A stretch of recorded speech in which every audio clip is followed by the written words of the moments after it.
It's live. Excitement. Yay! Yeah. Hello, Internet. I feel like I should start these videos off with, like, hello, instead of just like, okay, we're talking.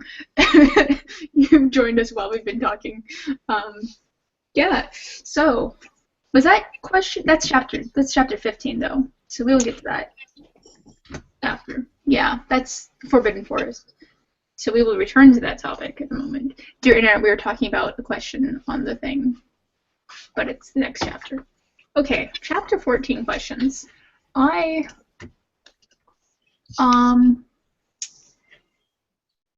Chapter 14 is Norbert the Norwegian Ridgeback. Norbert the Norwegian Ridgeback. Ridgeback.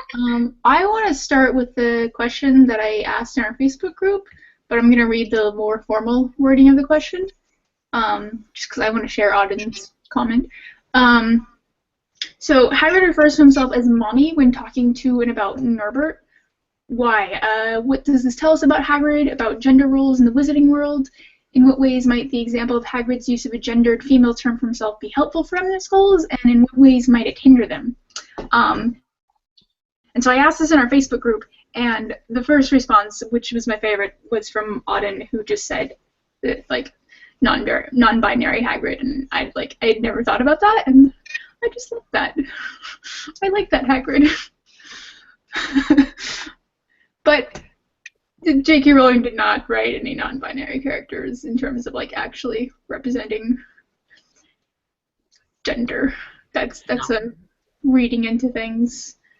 There are a lot of other ways that Hagrid is sort of effeminized throughout the series, too. Like when Harry first meets Hagrid, Hagrid's knitting what looks like a canary yellow circus tent.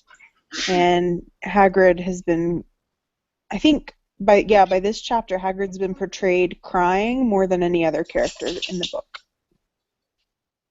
Yeah. Mm-hmm. I mean, I think that's interesting in the first chapter when Hagrid, the big half-giant guy, is the one crying, and the woman, McGonagall, is the one very, there, okay, Hagrid, come on, let's be reasonable here. I think she cries then too, though. She's a little upset, but she's also like, let's not wake the Muggles. Very British of her. Yes. Yeah, so it's I just find it interesting to look at that and think about like, oh, hello. Hi, dog. Hi, dogs. This is River. I will be forever distracted if there's a dog. River, move. We are friends, dog. Let's be best friends. I like dogs. Hello. Me too. Most of the time. Yeah, I was thinking about this, and I was thinking about how, on one hand, having a male character just, like, call himself Mommy, and, like, in a positive way is, like, very, I don't know, like, making being feminine not a bad thing, making it a good thing in some ways. But I was also thinking about, is this, like, a way of, like, insulting Hagrid in a way? Like, is it still somehow, like, not helpful? I don't know. Yeah, because it's sort of a suggestion that you have to be a mother to raise sort of a confirmation of gender roles. Yeah. But also, is it I'm going to raise this dragon by a lot, because presumably dragons are raised by their mothers and not their fathers. Is it a reflection of that? Yeah. That's another possibility. We and were I also talking. think you like the non-binary Hagrid, because maybe Hagrid says Mommy because Hagrid is non-binary, and, like, Yeah. how did Hagrid identifies? And We also talked last week or the week before about Hagrid's upbringing and the loss of his father and his expulsion from Hogwarts and how they've affected, like, his emotional growth. And I feel like they probably would have affected the way that he sees gender roles also, because his nurturing parental figure was his father. Mm-hmm. Although Yeah. I think you would just say, "Who's your father, daddy?" And I don't want to say the words "who's your daddy" because it just sounds weird, but. And presumably his mother wasn't terribly Mother-like. motherly, being a giantess.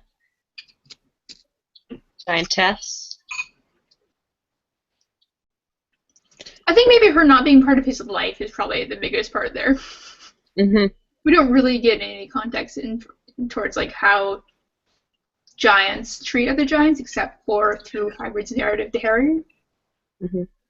So we don't really have a good perspective on familial relations within giant communities. It's interesting that even though his father was his like primary caregiver, he associates that role with Mummy. Mm-hmm. Yeah. So in that way, I think it kind of reinforces gender stereotypes. Mm-hmm. Yeah. Does he say something about being Aragog's mommy or something, anything like that? Just merely out of curiosity. I don't remember. I don't think so, though. I don't think so, because I think the only context we see Hagrid is, like with Aragog, is Hagrid is a child. I'm going to say small boy, but he wasn't really a small boy at 13. And then Hagrid as an adult, while Aragog's an adult as well. So, like, I don't know if you... But Hagrid's not a very adult. Like he doesn't have the emotional maturity or the social maturity that you would think of someone as being around his age might typically have. Yeah. I mean, because he's pretty close in age to Voldemort. But, I mean, maybe he was just around Voldemort too much. That's what happened. Yeah, he was 2 years behind Voldemort. Yeah. Maybe he isn't mature for a giant. Yeah, how like, that's true. Process like whatever. Maybe he's still like a teenage giant. Mm-hmm. That's quite possible.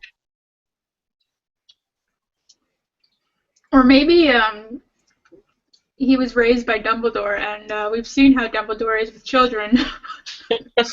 Such a great role model. Yeah, super great with them. No offense, Dumbledore, but offense. Offense. Yeah. Oh, Dumbledore. I clicked the thing. I did not want to click the thing. It just appeared. It was like a pop-up, but it was on Facebook. I was trying to go back to have your questions open and my questions open. Yeah, I've got four tabs going and a Word document. I was going to say, Dory, also, if you had any thoughts and questions from reading that you wanted to share, you can totally go for it. Okay, I do not this week. I was not on it.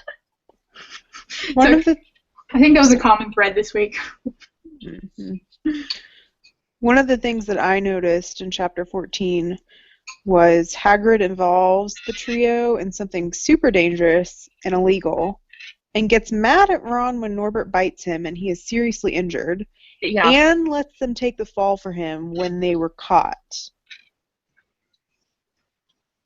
Shame, Hagrid. Shame, shame.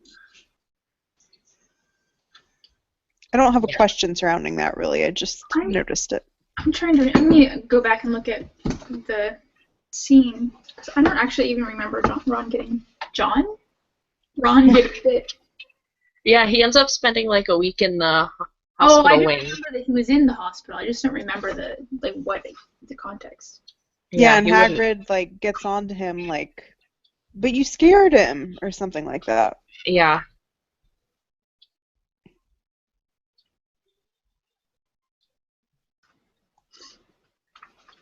Oh, here it is.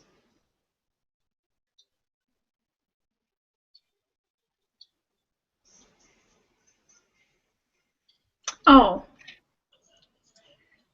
Well, we're getting Ron's report. We're not even getting.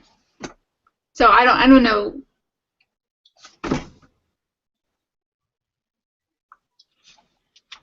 Yeah, I don't know.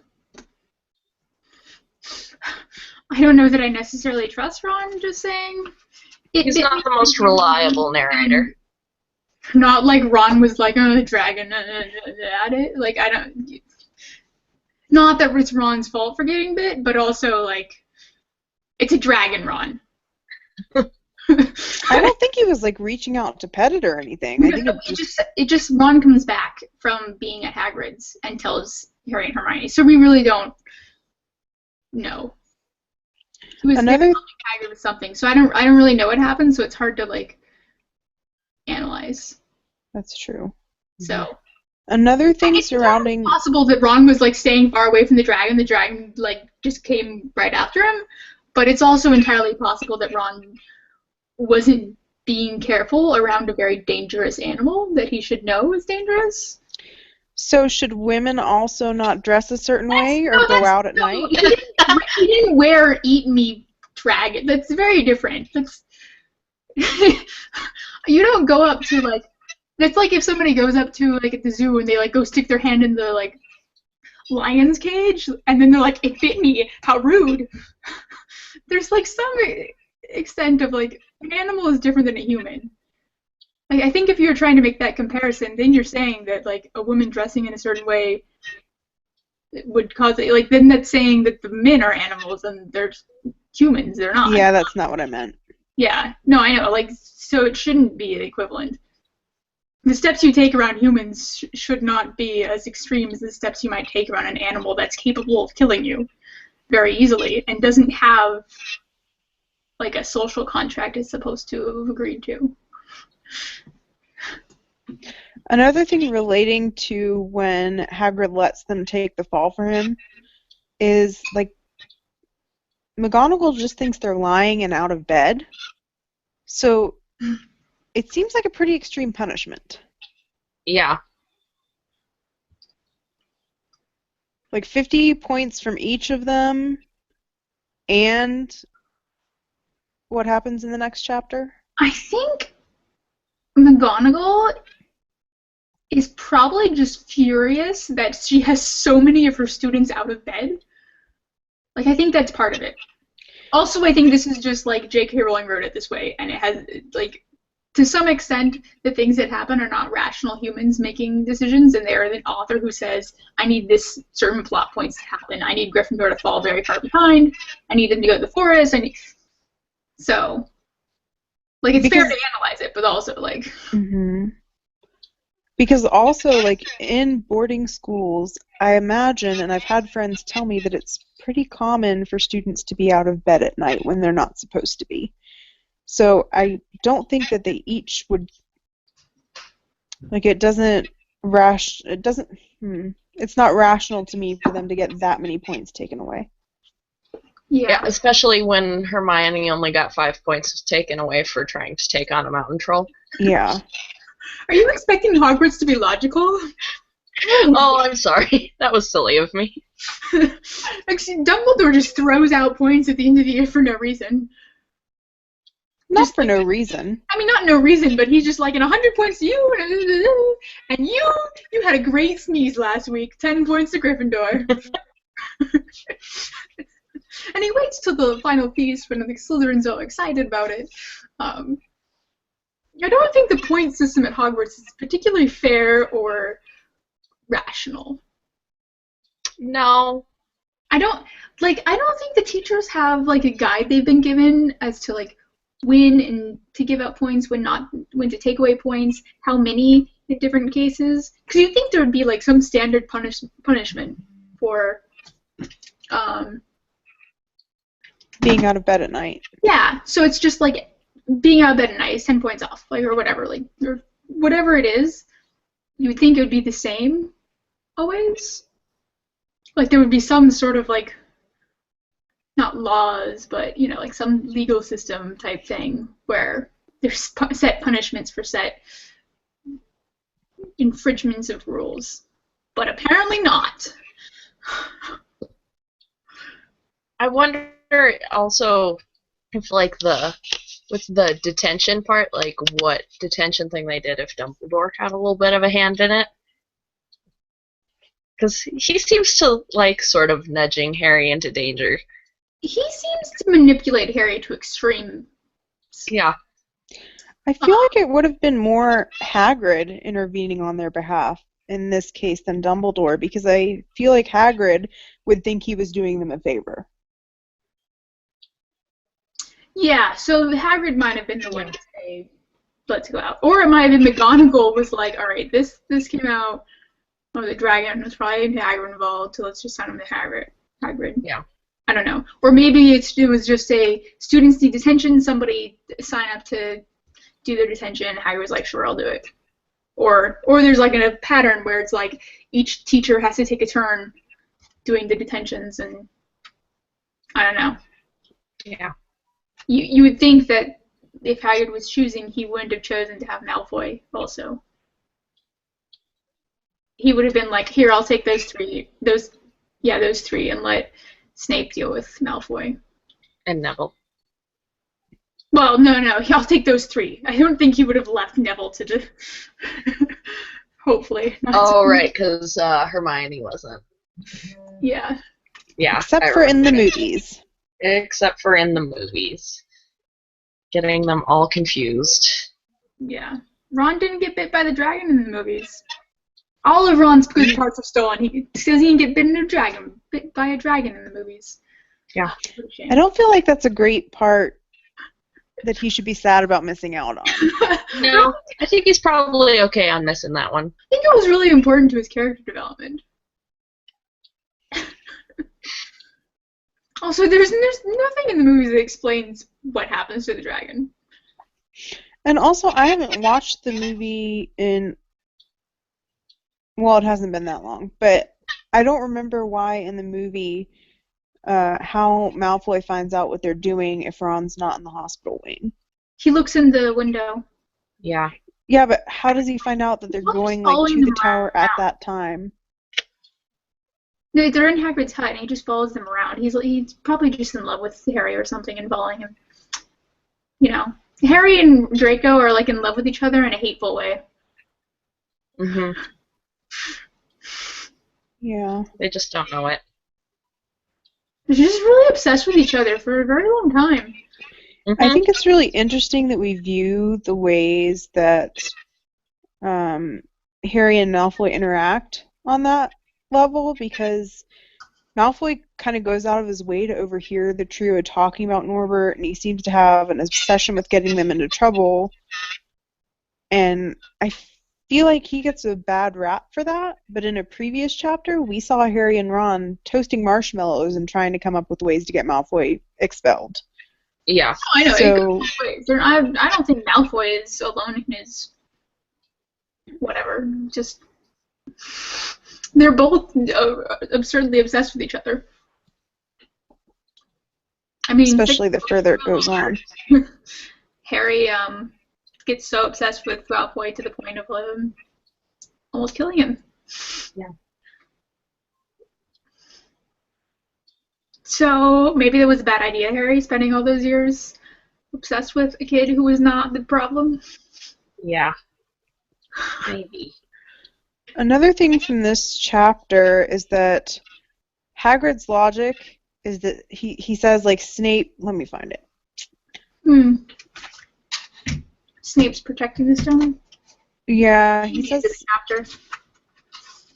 I have the quote on my computer, but I can't. It's frozen.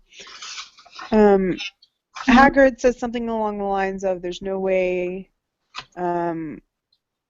Snape was trying to get the stone because he was trying to protect it. He says, yeah, you're not still on about that, are you? Look, Snape helped protect the stone. He's not about to steal it. And his logic there is that Snape couldn't be trying to steal the stone because he's one of the people trying to protect it. But we know that Quirrell, who also helped protect the stone, is trying to steal it. So I wonder where Hagrid's childlike trust comes from.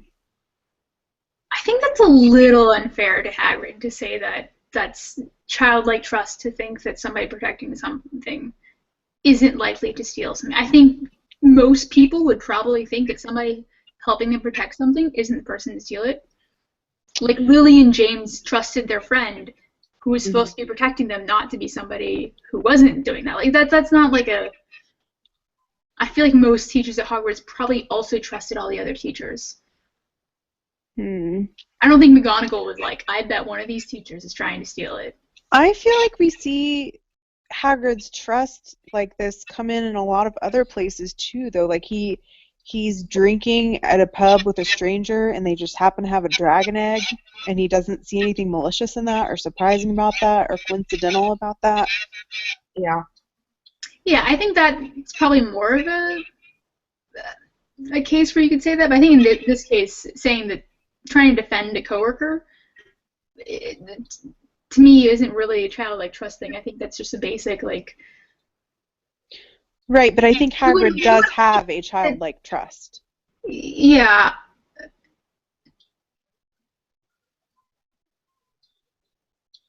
Maybe if this is not a perfect example of it, but like it does come into play. Hagrid is very trusting of other people. Yeah, he is very trusting. I think it's a little unfair though to call that like childlike trust, just because it seems like a way of like saying that trusting people is wrong. And Hagrid trusts people that's wrong sometimes, and also Hagrid chooses to trust people who might not deserve that trust, and it's good. Like, I can't think. Just like there's. I just think the idea of saying that somebody being trusting is like a bad thing. I don't think being trusting is a bad thing. I think that Hagrid is overly trusting, though. I don't think he's critical enough about situations around him.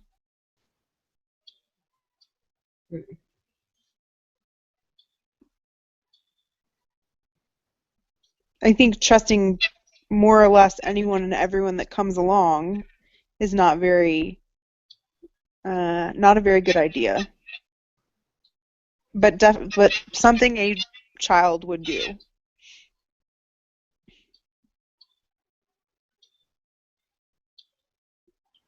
I think this is just a thing that we're going to disagree on, because I mean, I think there's a difference in that, like, Hagrid's living in a world where there are, like, super evil, world-destroying Voldemort.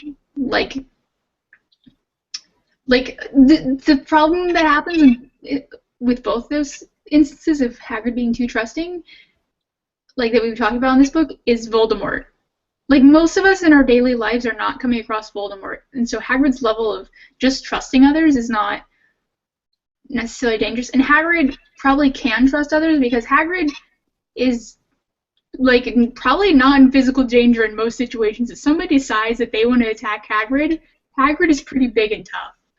I think it's pretty remarkable that he trusts people when he was wrongly accused of something and kicked out of school for it, and even when they find out that it really wasn't him, never really apologized to, and he was ostracized his entire life for being half giant, and I think it's pretty remarkable that he's capable of trusting things and people. Yeah, I think he's more willing to see the good in other people first and not immediately assume that there might be bad in them to like watch out for. And so I don't like maybe Hagrid shouldn't be in charge of the well-being of 11-year-olds, but I don't think it makes him bad that he trusts others. I don't think it makes him bad either. I just think that's a childlike quality to have. Like, to just be trusting of other people in authority positions because they're in authority positions. Or because they're adults, like the stranger at the pub.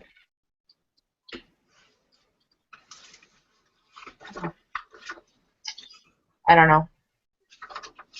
I feel like it's hard to define his character based on this one book. Oh, definitely. There's so much later that I feel like later he's not so trusting, and I don't know. Yeah. I feel like he's pretty trusting throughout most of the series. Well,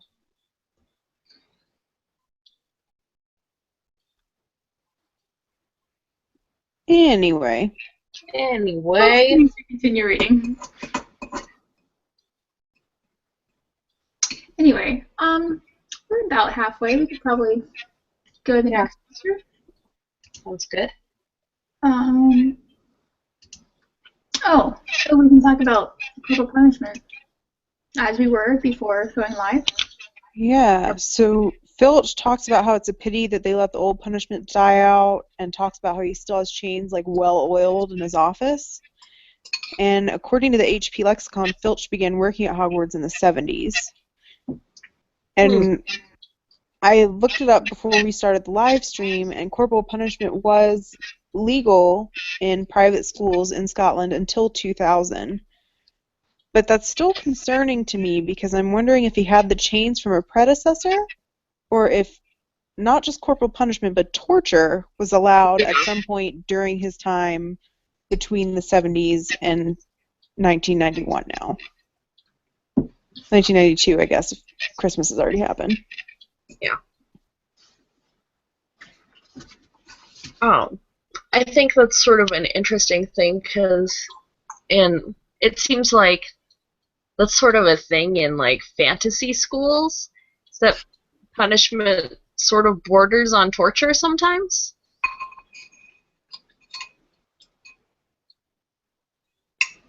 No, that's no one else read. Okay. I was reading. I was just chewing. Oh, okay. I was letting you Okay. continue. I thought there was I just wasn't sure if anybody else, especially like in kids' books, I've noticed, like the magic schools, like really, really grossly inappropriate punishments for things.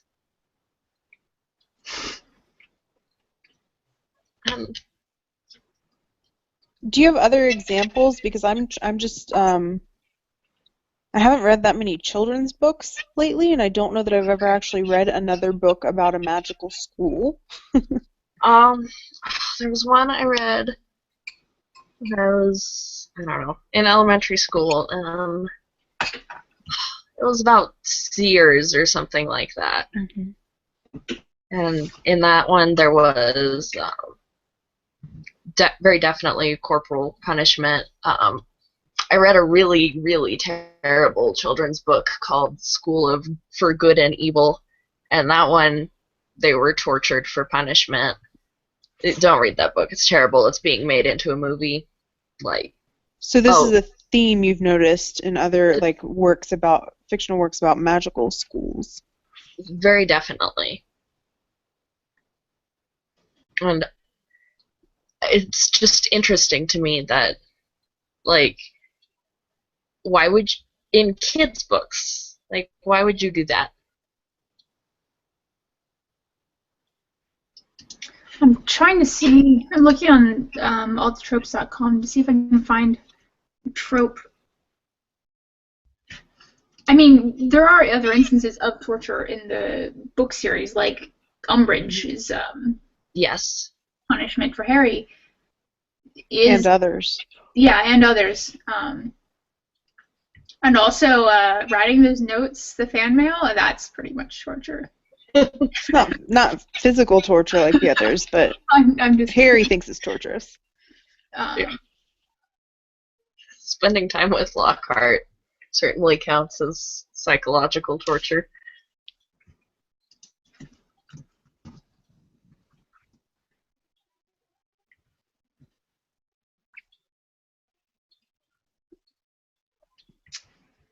I'm not sure what to search for the trope, what it's called. But I have found the evil teacher and sadistic teacher tropes. Yeah.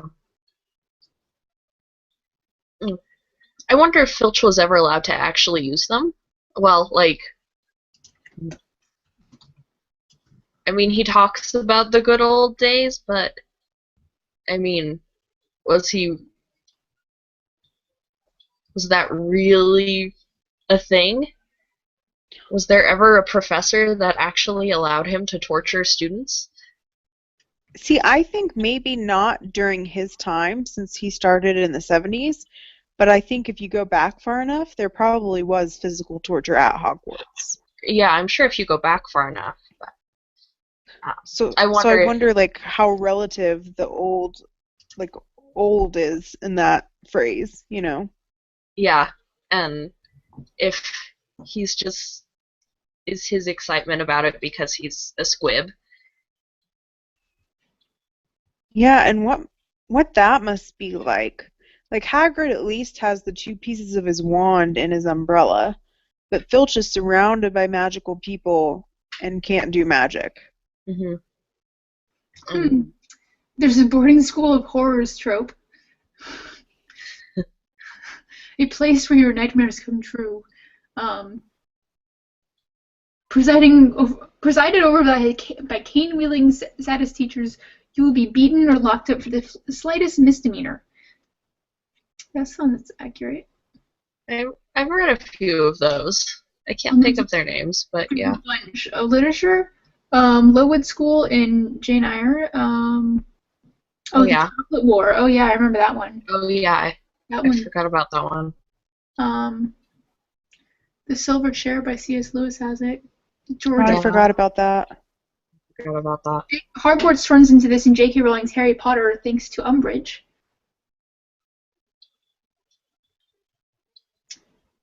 Um, and Deathly Hallows.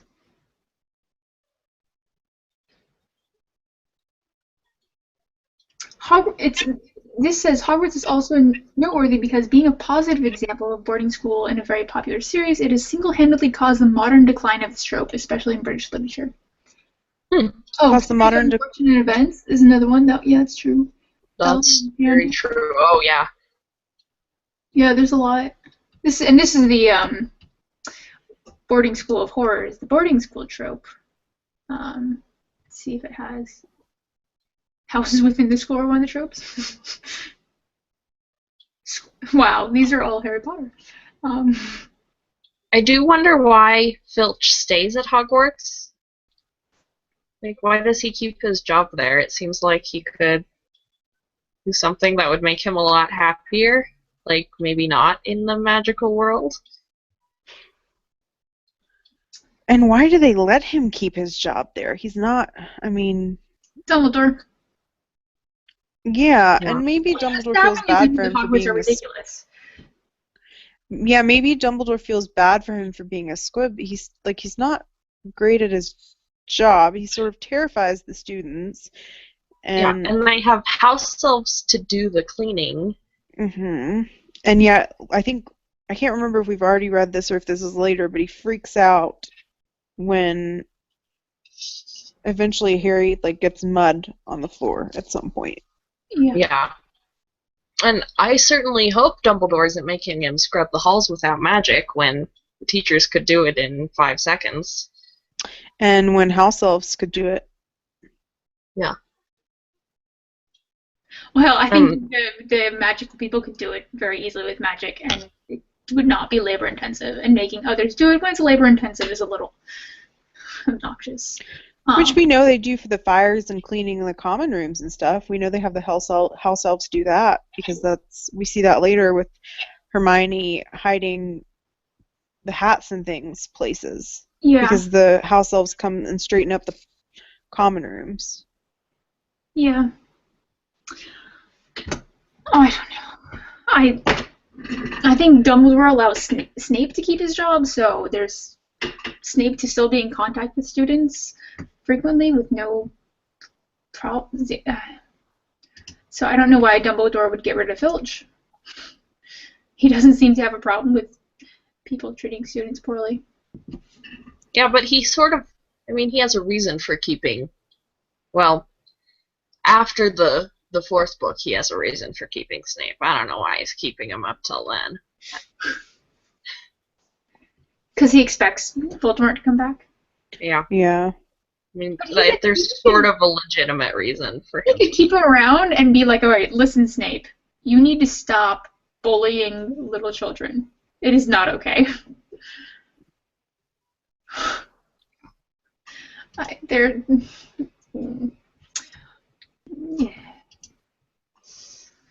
I feel like this chapter is really interesting, just like on the treatment and the views of non-wizarding magical beings in the wizarding Mm. world, like the centaurs and yeah. Yeah, it's interesting just to kind of look at that. Also, I think it's going back to punishments though, like they took them into the Forbidden Forest when something has been killing unicorns. Like obviously yes. there's something evil. Like that's the only word for killing unicorns. You have to be evil, pretty much. And There's some, Dumbledore sort of already suspects Quirrell of, being a part of that, as we find out in the seventh book.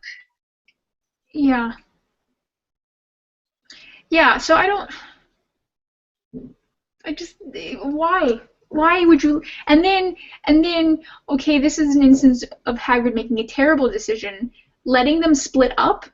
You've let two Yeah, 11-year-olds go off on their own in a forest which is full of dangers. But maybe Hagrid well, knows they had a going into dog. writing this and nothing bad will happen. But that was a And can we talk for a second about Malfoy sneaking up on Neville? Like, what yeah. a jerk. That jerk is an understatement. Like Yeah, that, I know. I don't think.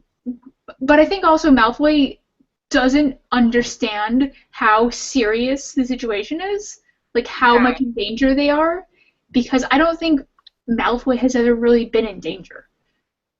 yeah, I would agree with He's that. probably lived a very safe and sheltered life, and Like, so to him, He he's just in the forest and he's breaking a rule and like whatever, and ooh, he's gonna scare Neville, and he doesn't really like he's afraid, but he's also like and he also would have been an infant when Voldemort fell the first time, so he wouldn't have seen like negative repercussions for his father either. yeah, So any kind of danger, really. yeah. He hasn't. And I think his parents would have hid that from him anyway. yeah, they're very protective. Yeah. So like, but it's still an awful, unbelievable thing to do. They're in the forest alone at night when something's killing unicorns, and that is not a good place. I mean, I don't think Malfoy I gets it. don't think he understands what he. Well, not that he doesn't understand, but because he knows what he's doing to Neville is not nice. Yeah. But I don't think he, like, fully understands. He hasn't developed enough empathy to understand. Yeah, he doesn't know what happened to Neville's parents, I'm sure. Oh, I'm sure, because if he did know, he would be tormenting him about it. Yeah, and the whole school would know. Yeah. And not even without that context of that for Neville, he still doesn't know what he's doing, even if it was a kid who didn't have that background, still getting freaked out in the forest over it. Yeah, That's just it's just not cool. Um, no. but speaking of Neville, actually, one of my questions for this was so before they get in trouble, um, when they're sneaking out. Well, maybe this was last chapter, I think it was last chapter. but I have it written down in Forbidden Forest. Huh. Well, I was not on it this week. So throughout the series, Neville is like pretty much not considered brave.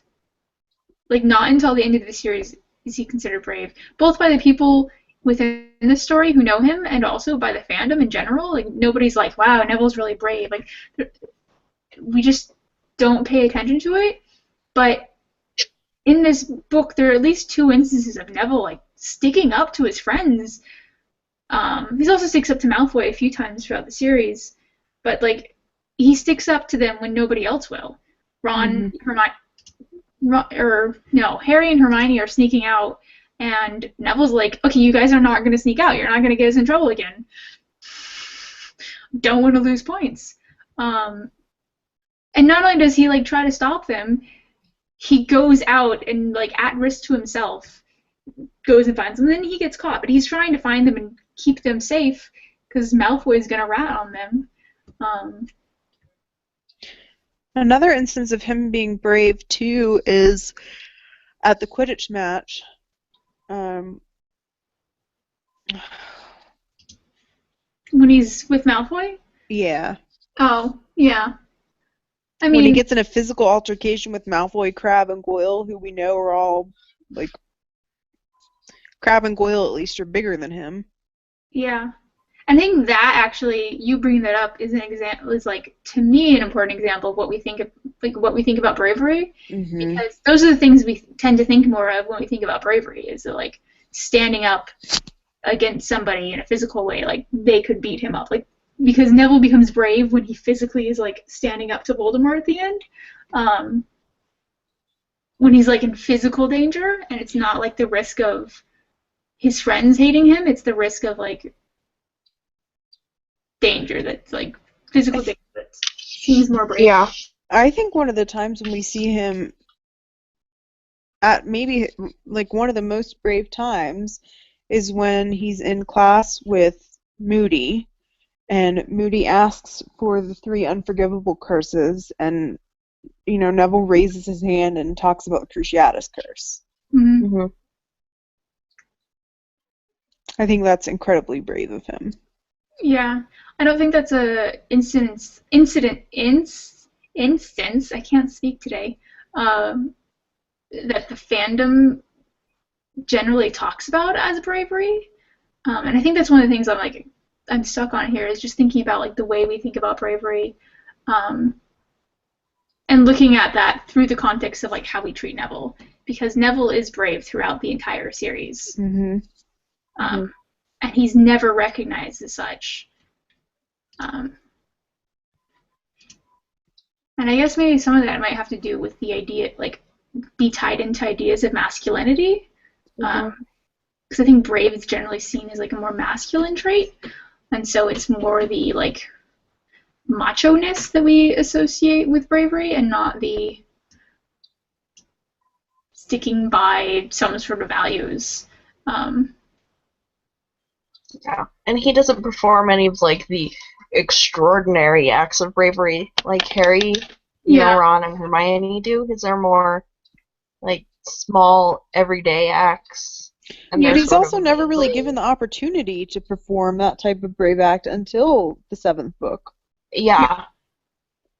So I don't think it's because he's not brave. I think it's just because the opportunity. Well, and I don't think that equals Dumbledore bravery. isn't setting him up to go fight Voldemort every year. Yeah.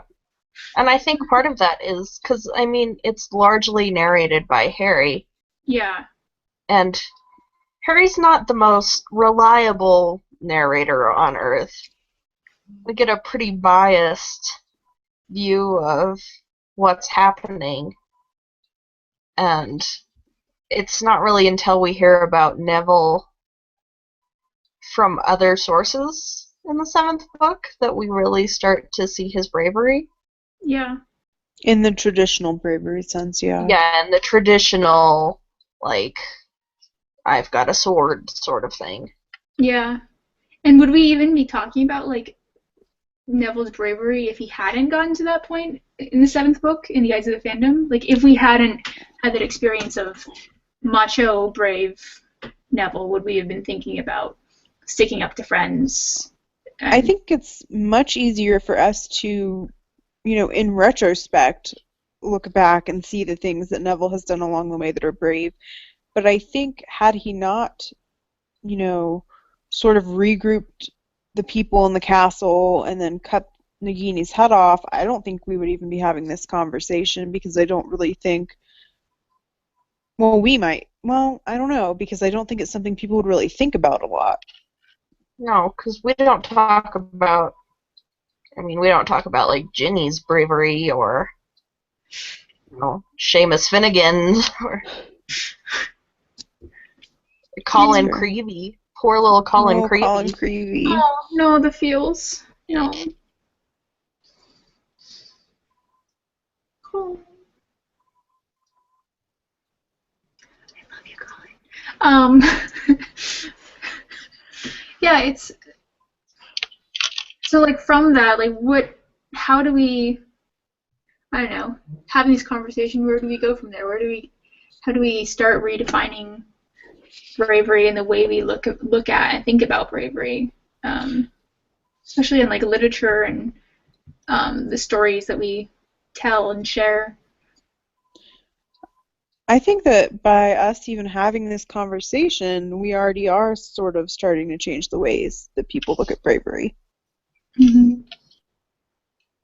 I think we talk about characters' bravery not necessarily using the word brave. I think like we define strong characters, and Strong I female. think I think The there's two-dimensional. other words that we use that we don't necessarily like is immediately associate like, oh yeah, we're actually talking about a character's bravery. Maybe we're talking about their morality or Loyalty. the strength, loyalty, the strength of their will, something like that. I think Mm-hmm. ultimately bravery is a difficult thing to define, and there's a lot of other character traits that are perhaps more important that we discuss instead.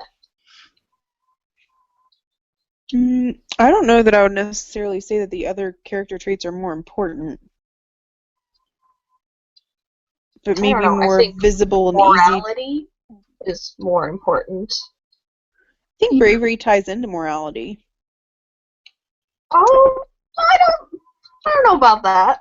I think it kind of depends on what you associate bravery with. Because if you associate bravery with like fighting in general, you might say, it's not as important as morality because you can be brave in a fight and not moral. You can Yeah. be brave in an immoral fight. If you just define it as doing something when you're afraid, like doing it anyway, even though you're afraid, which I think is probably what most people would define it as. Yeah. I think that's a very different thing. I think that's a type of morality. I think it feeds into morality. I think maybe like moral courage is a better Yes. trait to be concerned with because it's bravery, but it's bravery in a way that takes into consideration um, morals and ethics and like what's actually right to do, not just what's brave to do, what's just tough and macho and Yeah. rushing into danger to do. Because Harry can be brave, and Harry's not always helpful with his bravery. His saving people thing. Yeah. Yeah, but some people have very strong morals, but they aren't the right morals. That doesn't, I mean, it's still morality.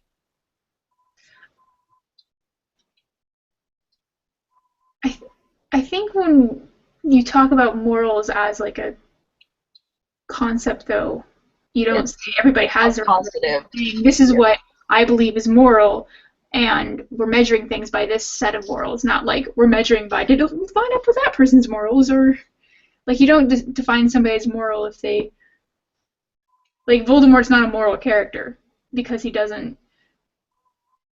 He might Not think, to us, but to the Death Eaters he is. but the Death Eaters aren't the ones having the conversation. We're the ones having the conversation. The dictionary does define it as having a positive connotation. Being virtuous, good, righteous, upright, upstanding, high-minded, principled, honorable, honest. These are all syllables. Yeah, but we're deciding what all of those things are based on our worldviews and what we think is right and righteous and good.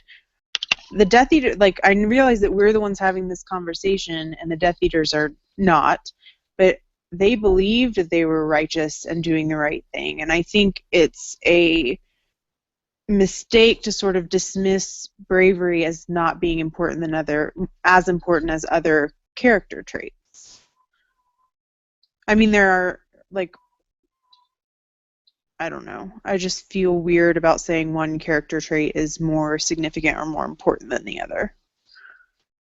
I think that's why I was saying moral courage would be a better term to use because it's not just bravery devoid of any thought, like what's moral or ethical. Um, And that's important, but I think bravery is also important, and I'm uncomfortable with dismissing it. okay, that's fair. That's okay. There can be disagreement. Yep.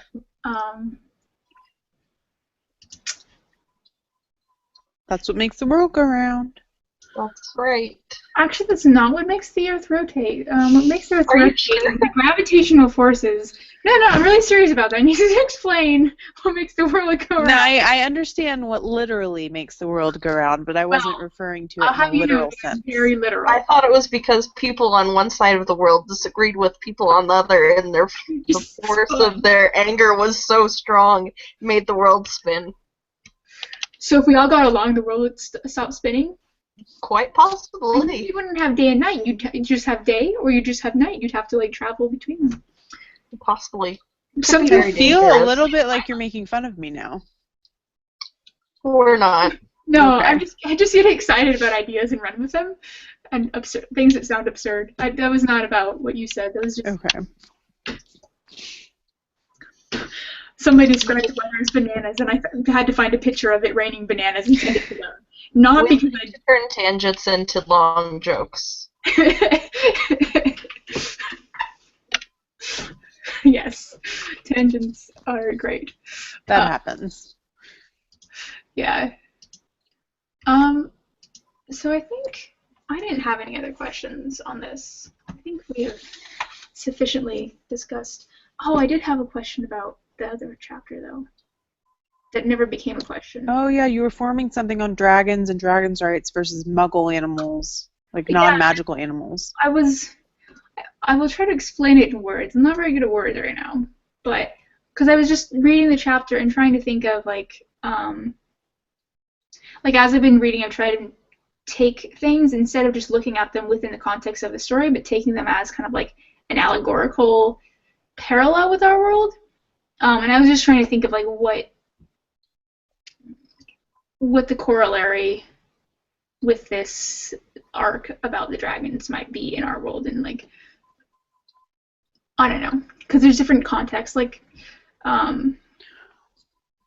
whether you think the dragon is representative of like dangerous dogs like pit bulls, or whether you think this is like having a lion in your house. And I would be more towards a lion in your house. I think most lion home ownership is not a good idea. I think a relevant thing to this is like in my city, they've recently banned exotic animals from our event center. And that's because of not like to keep them secret like the dragons, but to keep them safe, to protect them from being mistreated. We're not allowing the circuses that have exotic animals or other things that have exotic animals into our event center. Mm-hmm. And that to me is reminiscent of the way that they are trying to hide the dragons, but there's also like a dragon reserve somewhere where Charlie works, and so they're also trying to protect them. Yeah. Theoretically, at least, we don't see this reserve, so we don't really know how it treats its dragons. Well, I trust that Charlie's not going to be involved in anything shady. Yeah. No, I think because Charlie's involved, it's a little easier to trust it. But I mean, there are places that are called they claim they're good for the animals, and they're not. Like, where the animals are kept in terrible. They're in captivity that's not like at all healthy for them.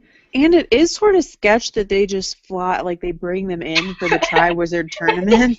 You think that's sketch? Yes, I do. Transfer dragons. Yeah, but that could have potentially been dangerous for the dragons if any of the contestants had decided like, oh, I'm gonna fight them with a weapon. I think it would have been dangerous for the kids transferring a dragon through a castle. Yeah, I'm a little more worried about the contestants, and the People in the bleachers. Oh, you mean the fourth book? Yeah. Yeah. Yeah, that's also yeah. I was thinking about this book. Oh no, I was thinking about the fourth book. Like I think I was it's like yeah. it's like sketchy of the dragon reservation, wherever they are, the dragon reserve, to like bring in animals for a sporting event if they're supposed to be sort of revered and protected. Yeah. Mm-hmm. But also like wands are made of dragon heartstring, so But Yeah, I feel yeah, like the dragons are already dead. I don't feel like they kill yeah, at the reserve, but I bet there but are dragon poachers. also realize that the other things they get, the unicorn hair and the phoenix feathers, don't require killing an animal. Don't require a dead animal. Wasn't there part of the dragon they could use that didn't involve dead animal? and dragon's blood, that's like a big alchemy thing. Yeah. Although they never specifically mention it in the book, I'm sure. Or do they? They I feel do. like They they do, talk about maybe. Dumbledore and Dumbledore discovering, or no, whoever it Oh, was that yeah. discovered the 12 Nicholas Flamel. uses. Yeah. Yeah, the 12 12 uses of uses for dragon's blood. dragon's blood. Oh yeah, and I think in the Dutch Harry Potter, I think the word they used for dragon heartstring was actually just literally dragon blood. Which it might mean dragon heartstring in Dutch, but because Dutch, a lot of their words are like a word and another word put together. Mm. But yeah, that might be why I've been thinking about the dragons and the dead for the wands. Yeah, heart blood of a dragon. Het hartenbloed van draken. I didn't say that very well, but my brain. Better than I would have said it. Yeah. But We're yeah, not judging your Dutch. blood from dragon, which I'm gonna ask my friends who speak Dutch if that means heart blood of dragon, if that means heartstring. I'm not sure. I guess I don't fully understand the concept of heartstring though either. I think it's like how the heart is a muscle. Yeah, that's why I've always thought. So the word heart blood, I was like, excuse me, what? I always pictured like a giant harp for a heart inside the dragon. A harp? Yeah. You know, they pluck the heartstrings for the wands. Oh, that image is music to my ears. I thought you would like it. Yeah. Yeah. Dragons. I know, it was just kind of, yeah. I think one of the things I guess that I was thinking about was that like some people would look at this and be like, yeah, dragons are like pit bulls. This is exactly the same thing. They're very dangerous. That's why Hagrid shouldn't have had them. You shouldn't have a pit bull either. And well, but pit bulls aren't dangerous. It depends on the owner and how they're brought up. I had a pit bull for a long time. He was wonderful. Yeah. He was very sweet. Yeah. There's a lot of breeds that have been banned recently-ish, lately. Related to the animal thing, in Chamber of Secrets, we see Hagrid get super upset because Ginny has killed the roosters. Like, really upset about it. But in this book, he's feeding the dragon brandy and chicken's blood, and there are feathers all over the room in the scene that we see in his hut. So stop it. So obviously he's killed quite a lot of chickens to feed Norbert, and that's interesting that he's like not okay with it later, but when it's his baby, it's okay. Well, I also think just there being an unknown person killing animals without an obvious reason would probably bother him more. That's fair. But that can also be a thing for next book because we were about out of time. All right. So actually, on that note, Internet, I'm gonna say goodbye. Bye. Bye, Internet.